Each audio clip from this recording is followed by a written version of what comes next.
ИГ-24 – Съюз за подкрепа и представителство на интересите на личните асистенти. Добре дошли! В това видео ще ви покажем няколко мерки за сигурност, които вие бихте могли да приложите, за да избегнете евентуални проблеми в работата ви като лични асистенти с 24-часова заетост в Австрия. Използваната информация в това видео се опира на най-често появяващите се проблеми в бранша и трябва да бъде приета като препоръчителна. Какво трябва да знаете преди да потеглите за Австрия? Преди да започнем, бихме искали да ви припомним.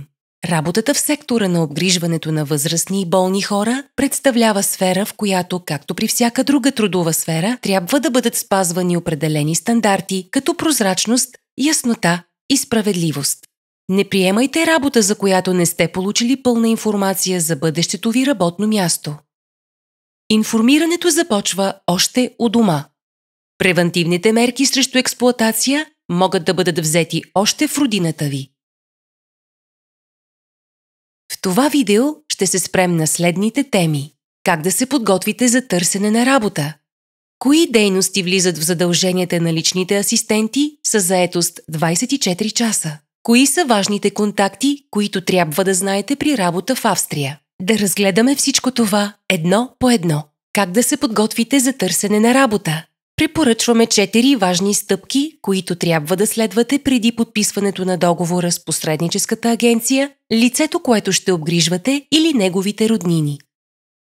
Първа стъпка – представяне на вашата професионална дейност. Уверете се, че притежавате всички необходими документи, които ще ви позволят възможно най-професионално и добре организирано да представите на вашите клиенти услугите, които ще извършвате. Подгответе следните документи и за предпочитане ги представете в превод на немски на посредническата агенция или семейството на лицето, за което ще се грижите. CV, в което синтезирано да сте описали професионалния си опит. Дипломи или свидетелства за професионално обучение, езикови курсове и други препоръки от предни работни места.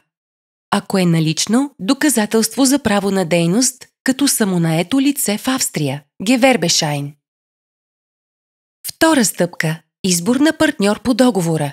Личните асистенти с 24-часова заетост могат сами да изберат своя договорен партньор или ще работят директно с клиентите, съответно с придружаваното лице или неговите близки, или възлагат на посредническа агенция, която да им осигури работното място.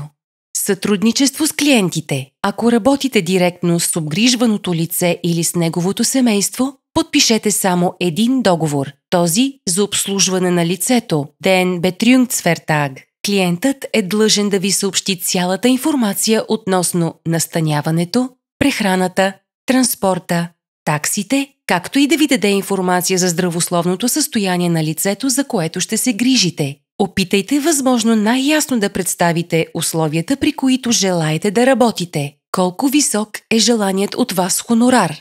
Бруто или нето? Как е уредено заплащането на почивните и празничните дни? Какви услуги предлагате и какви дейности не бихте желали да извършвате? Колко дни продължава един цикъл? Какво е предпочитаното от вас работно време?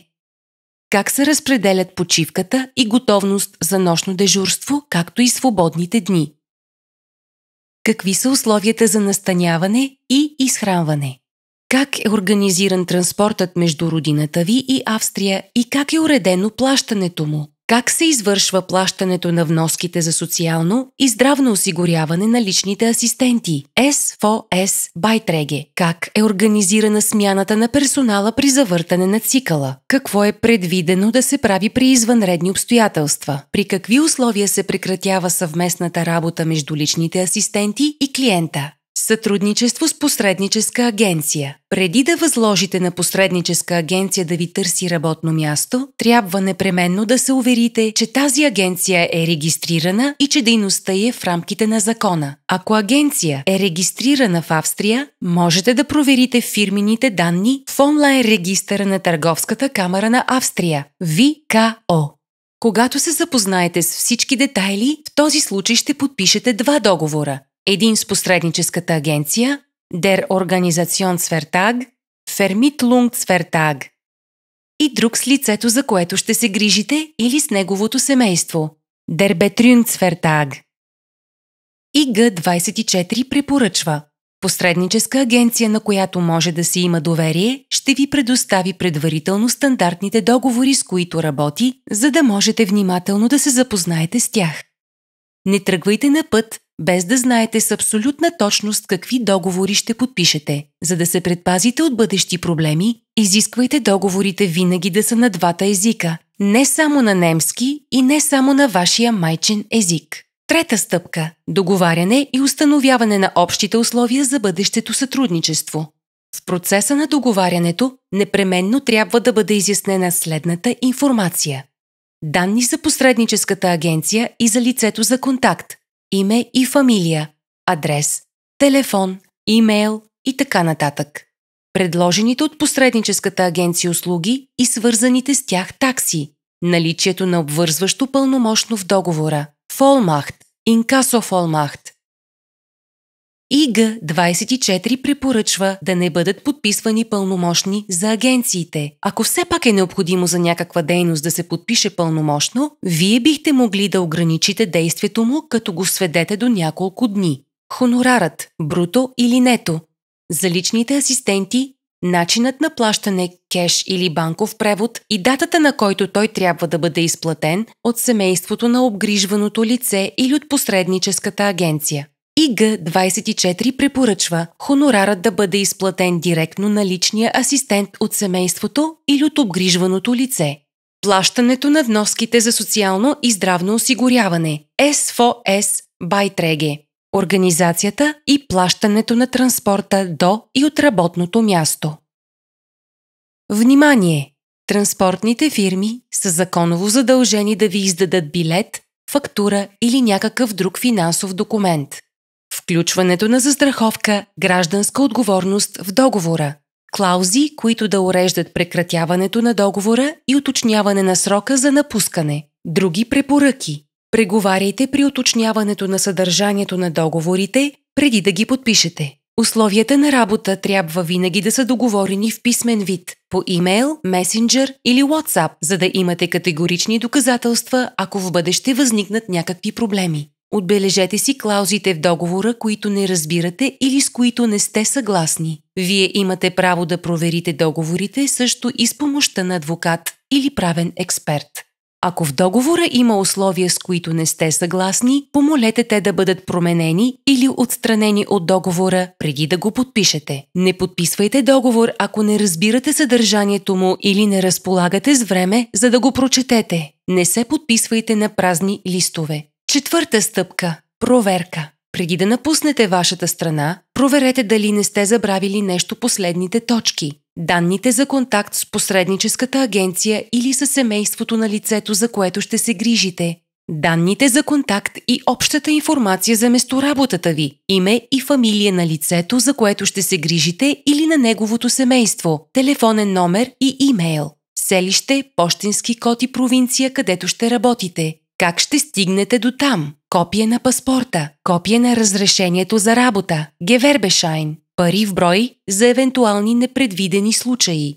Внимание! Паспортът и разрешението за работа Gewerbeschein не бива да бъдат давани на никого. Ако посредническата агенция или семейството на обгрижваното лице настояват да ги получат, винаги давайте само копия. Оригиналите трябва винаги да остават във вас. Кои дейности влизат в задълженията на личните асистенти с 24-часова заетост? В Австрия вие работите официално като лични асистенти с 24-часова заетост. 24 HB, а не като болногледачи, Pflegekraft. Като лични асистенти, вашите задачи се свеждат до подкрепа и придружаване на обгрижваното лице в неговото всекидневие. Ето един пример за обикновени дейности като лични асистенти. Услуги в домакинството. Подготвяне на храната, почистване на дома, домакинска работа и куриерски услуги, снабдяване, поддържане на здравословна атмосфера, грижа за растения и животни, пране, гладене, ремонт. Подпомагане при всекидневните дейности, дневен режим, помощ при битовите дейности. Правене на компания, разговори, поддържане на обществени контакти, придружаване при различни дейности и срещи.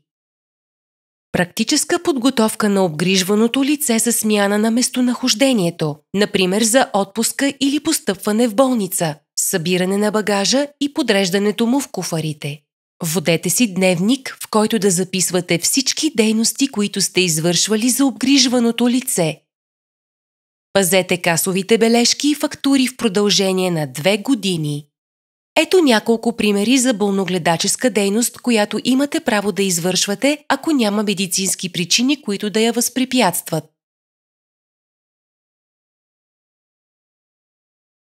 Помощ при хранене и пиене, както и при прием на лекарства.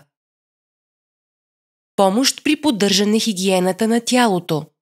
Помощ при обличане и събличане. Помощ при използване на тоалетната или на мобилна тоалетна. Помощ при смяна на продукти, използвани при инконтиненция. Помощ при ставане, лягане, сядане и вървене. Имате право да извършвате медицински дейности само ако те са предписани от лекар. Има Ärztliche Delegation или от медицинска сестра със съответната квалификация. Даване на лекарства, поставяне на подкожни инжекции с инсулин и подкожни инжекции с кръворазреждащи лекарства. Поставяне и смяна на бандажи и превръзки. Взимане на кръв за измерване на кръвната захар. Обикновени светлинни или топлинни процедури. Внимание! Този списък с дейности не е задължителен. Като самостоятелни лични асистенти разполагате с правото да откажете нежелани от вас задачи. Ако изпълнявате медицински задачи без писменото разрешение на лекар, рискувате да получите глоба до 3600 евро.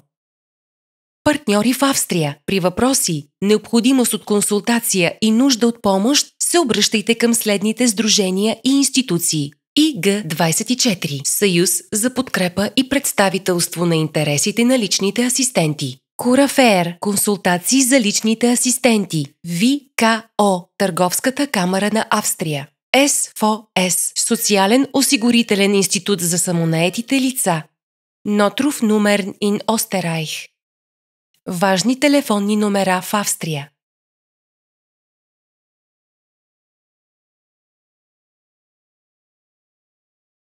ИГ24 представя професионалните интереси на личните асистенти с 24-часова заетост.